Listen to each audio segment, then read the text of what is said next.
Well, 2015 was a year of crisis in Brazil, both in politics and the economy. And 2016 may not start out to be much better. CCTV's Paulo Cabral reports on what to expect in the new year for South America's biggest economy.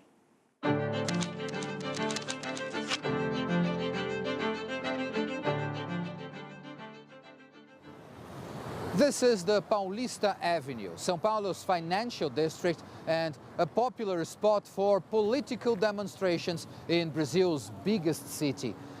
Observers say it also represents where one can identify the problems facing the country, an economy in crisis and a struggle for power. Government opponents have routinely taken to these streets to demand Brazilian President Dilma Rousseff to be impeached for alleged corruption and accounting fraud.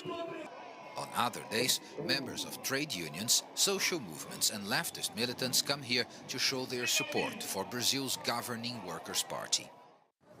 This heated political environment makes it hard for the government to bring about austerity.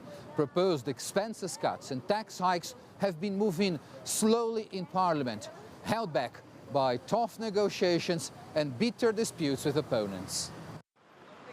With so much uncertainty, it's hardly a surprise that both have shown confidence levels among Brazilians hitting historic lows.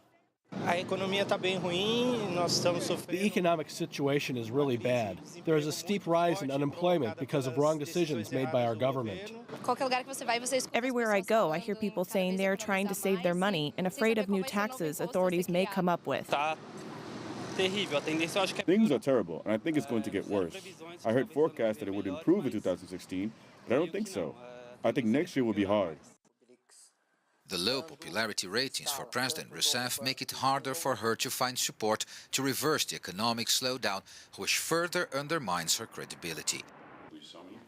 In a recent news conference, a high-ranking official said the country needs an urgent austerity program and long-term economic reforms to be able to grow again.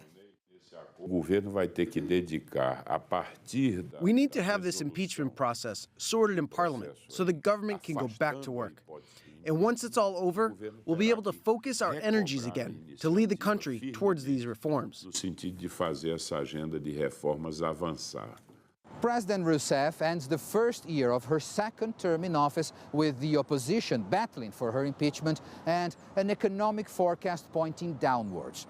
2016 will be a tough year for her government if she gets to the end of it. Paulo Cabral, CCTV, São Paulo.